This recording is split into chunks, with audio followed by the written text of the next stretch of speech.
Welcome to the Widowed Mom Podcast, episode 228, The Fear of Forgetting Them. Welcome to the Widowed Mom Podcast, the only podcast that offers a proven process to help you work through your grief, to grow, evolve, and create a future you can truly look forward to. Here's your host, Master Certified Life Coach, grief expert, widow, and mom, Krista St-Germain. Hey there, welcome to another episode of the podcast. Did you know that if you like watching video, that you can watch videos of the Mom Goes On podcast? Most episodes, not every one, but this one, if you want to, instead of listening on your podcast platform of choice, you can actually go to YouTube and you will see me recording it in all of my glory. Just wanted to make sure that you know that. So this week, I want to talk about the fear of forgetting them, because I think it's one of the deepest fears that we face. It was definitely a huge fear for me. I know I really worried about forgetting the way Hugo smelled and forgetting the sound of his laughter and forgetting just like the tiny little things. I already believed I had a bad memory anyway. And so it was really amplified for a few reasons, which I'll go into today. But today I want to talk about why we feel so afraid and kind of normalize that, how the fear can be problematic if we don't figure out how to support ourselves through it, and then some actual things that we can do, practically speaking, to preserve the memories and to support ourselves. So that's what we're going to cover today. I told you I would start sharing the joys that I'm having, and let me tell you my joy this week. It's happening this week as you listen to this podcast recording, but I'm recording the podcast ahead of time because right now, as you listen, I am on a cruise somewhere in the Caribbean. I have never been on a cruise before. I've been to different parts of the Caribbean before, but never on a cruise. And the boyfriend and I are going on a cruise. So that is my joy right now. In addition, of course, to it just being fall, because, that's my favorite. So anyway, let's talk about fear. It is such a common thing to be afraid of losing your memories, to be afraid of forgetting them. Let me preface this by telling you, you might not like the part of what I'm going to tell you is not going to help you remember them better or completely ease your fear of forgetting them. I think it's normal that we do forget. And so just straight out of the gate, I want to offer that we are going to forget. And one of the biggest things I hope you'll do is stop stressing yourself out about forgetting, right? We don't need to compile the stress on ourselves by telling us that we shouldn't be feeling it or that it's a problem. I don't believe it is. I believe it's just a natural fear. So let's jump into it. First of all, I want to remind you, if you haven't listened to the podcast episode on secondary losses and the term secondary loss is new to you, that you consider listening to that podcast episode, because losing memories is a secondary loss. Remember that the primary loss is their death, that they died. The secondary losses are all the other losses that come as a result of the primary loss. So memories are secondary losses. Only natural to fear them. And we've talked about this in prior episodes too, that part of what's happening in our brain that doesn't really feel logical or make a lot of intellectual sense to us in the moment because it's so new, is that our brain has encoded the we-ness of our relationship. Our brain has grown to understand that our person was important to us. And so it is normal that our brain would try to motivate us to stay connected to them, to find them. And we've talked about how, this is what some people strategize is the cause of yearning, of longing, is the brain's attempt for us to not give up and to find our person. So I just want to offer that if the fear you feel about losing their memory does not feel logical to you, it's okay. I don't think fear needs to be logical. It doesn't need to make sense to us logically for us to decide that it is just part of grief and that we don't have to understand it completely. Who knows? I mean, we're only just beginning to learn what's going on in the human brain during grief. And I don't think it's a reason to stress ourselves out. Also, some of what I believe makes this fear worse is that sometimes we have some unhelpful information about grief in our brain, right? About how we should be moving on, getting back to living. And we put pressure on ourselves. And so I think that can complicate it. I also think that we can make ourselves feel guilty sometimes. Like if we don't remember every little detail, we treat ourselves like we've betrayed them. Or at least our brain treats us like we've betrayed them. And I don't think it's a personal failing when we don't remember every little detail. I don't think it means we didn't love them. I don't think it means we weren't amazing partners. I think it's just our human brain only has so much capacity for memory. Of course, we're going to forget things. We forget things about people who are still living, right? But yet we aren't beating ourselves up about that. Why do we beat ourselves up about the things that we forget about the people we loved who died? I don't think we need to beat ourselves up about that either. I also think we want to be really cautious and really intentional about the amount of pressure that we put on ourselves to preserve the legacy, right? Be the legacy keeper. And I see a lot of moms doing this where, especially if your kids were little enough that they maybe didn't remember their other parent, when you put that on yourself as the only one responsible for your kid's connection to their other parent, that's a lot. That's heavy. That's unnecessary. And yes, we can find the truth in it because maybe you are their only connection. And also, does it help you? And I think that added pressure is the last thing we need in an already pressure-filled experience. So just note those things. Note if your brain is doing that. Is your brain, making it all up to you to preserve their memories and be the connection for your kids? Is your brain making it mean that there's something wrong with you or you didn't love them enough if you don't remember every single detail? And if it feels illogical to you that you feel this fear, can you just normalize that and let it be okay? I think we can. I think we totally can.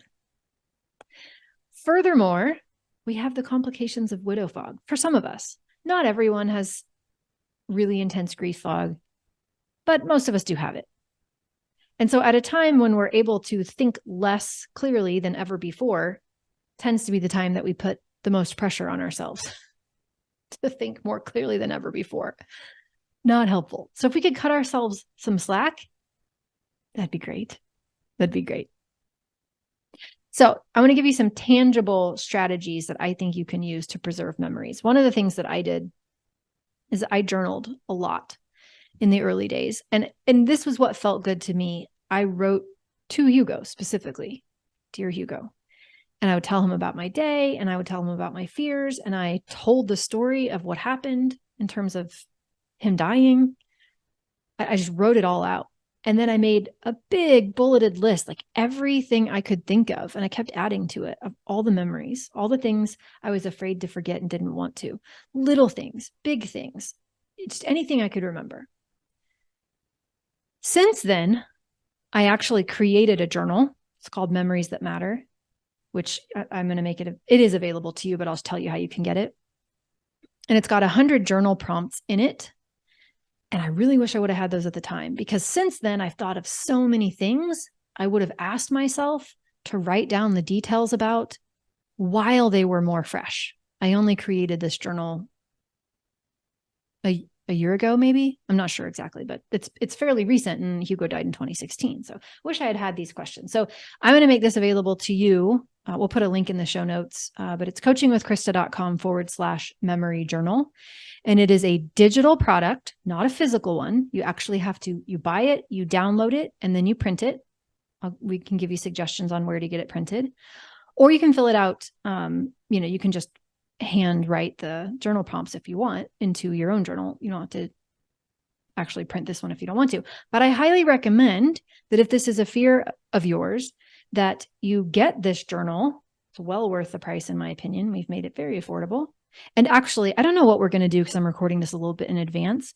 But for the first few days after the podcast airs, we're going to do a little flash sale so that you can get this on sale. Because I know sometimes that if I don't have an incentive to act quickly, I won't. And I don't want you to miss out. So I'm just going to give you a little bit of a discount in the first couple of days after listening to the podcast. It'll still be available long afterwards. Don't worry if you miss the initial discount, no big deal, right?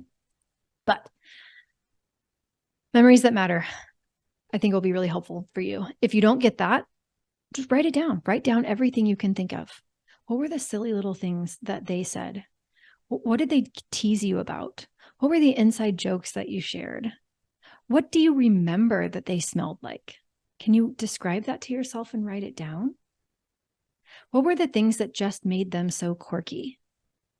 Like, I always loved the way that Hugo's throat would just flare up red when he got mad about something. I mean, he would just flare up red, and, French Canadian F-bombs would just fly out of his mouth. Not at me or anything, but like, when he was fired up about something, it was like a full body experience.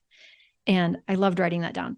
The way that he would organize his clothes in the closet, right? And his laundry system. Like, I remember writing that down because I didn't want to forget it. He had a very specific way of doing laundry. And he would like put his clothes in order, and then he would just essentially grab the next shirt in line, wear it, put it back on the hanger and stick it at the end of the line. And then when he got to the starting place, he would take all of those hangers to the laundry and then take all the clothes off and wash them. So he never actually put dirty laundry like shirts and pants in a laundry hamper. He just put them on the hanger. Anyway, I bet your person had some unique things like that too. Write them down. Then that's an amazing activity, just writing it down. Incorporate those stories into your family life. This is not you living in the past when you tell stories about your person. Share stories, make it commonplace, lead by example, give other people permission in your life to share stories about them too. Share them with kids, share them with family, share them with coworkers, friends. Talk about your person. Say their name. Say the funny things. Say the inside jokes. Let that carry on. Let that be part of your just being alive. I think sometimes we don't do that because we tell ourselves, well, I must not be moving forward if I'm still talking about them that much. People are going to think that I'm not doing very well with my grief. Who cares? Let them think that. Let them be wrong. Let them misunderstand grief. Telling stories about your person is healthy, feels good, gives permission to other people around you to do the same. I'm all for it. I hope you'll do it more. You could also start like a memory box, because maybe you'll write down all the memories that you have right now, and more memories will come. So you could start a little memory box where you put memories as you think of them. Maybe you put some little 3x5 index cards near the box. And just when you think of another memory, you just write it on that index card and you stick it in the box. You could have your kids do the same. Maybe things that just come to you randomly. Oh, I remember they like that song. Oh, I remember this, right? And it didn't get in your initial memory journal. Put it in a box. Have a system for that. Easy. And then I love thinking about what are the ways that you can actually bring pleasure into your life as you remember them. What are the hobbies and the things that they loved that feel good to you to do? Was there a favorite recipe? Were there favorite activities? What did you do together? Did they have a hobby that you all could find joy in doing? What were their favorite songs? You can listen to them. What were their favorite sports? You can play those sports. You can actually engage yourself and your kids in the hobbies that your person loved as a way of remembering them and enjoying it at the same time. So I think there's plenty of options. Also, though, it's okay to be sad about losing their memories. To some extent, we are going to lose their memories. This is part of grief. I don't want you to come away with this list of things to do and then tell yourself, well, if I do these things, I don't have to be sad because I can write all the memories down and that way I don't forget anything. No, we're humans. We have human brains. We're going to forget things. That is the way of it. And it is okay to be afraid of that. And it is okay to be sad about that. It's just okay. This is why I'm such a big advocate of trying to help people come up with different tools that they can use to allow them to feel their feelings. Because these feelings can pass through us. They can be with us. They can't hurt us. They're just feelings. They're just vibrations in our body, part of the human experience. They're transitory. We can allow them. We don't have to talk ourselves out of them. We don't have to try to find silver linings and brighter spots so that we don't feel sad. We can feel sad. So please don't use this as a way to try to talk yourself out of being sad or convince yourself that you won't forget. I just don't think that's helpful. And if it's really stressing you, find a community to talk about. Find somebody to talk about this with.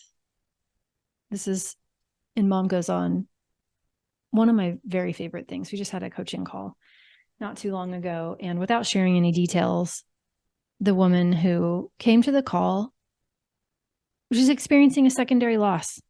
And she kind of didn't even know what she wanted coaching on. She just started talking about the loss and what she was feeling. And then she felt better. Basically, she just said, you know what? I really know what I needed was I just needed to say it to a group of people who get it. I needed to talk about my emotional experience, not so that somebody would change it for me. I just needed to be witnessed. And we witnessed her. And did she feel amazing after it was over? No. She was still feeling sad, but also she felt supported in that sadness. So if it's not Mom Goes On, which selfishly I hope it will be someday for you, find a place, find a community of people who get you where you can go to be witnessed, where they aren't trying to change you, but they're just willing to witness you. That's the kind of support I really want you to have. And then, of course, you can change the things you want about your life. It's not about the Ain't It Awful Club, but sometimes what we really need is just someone to witness how we're feeling and what that's like. And that's available to you. The internet is an amazing place. And then I also want to offer, because I always will, that post-traumatic growth is real.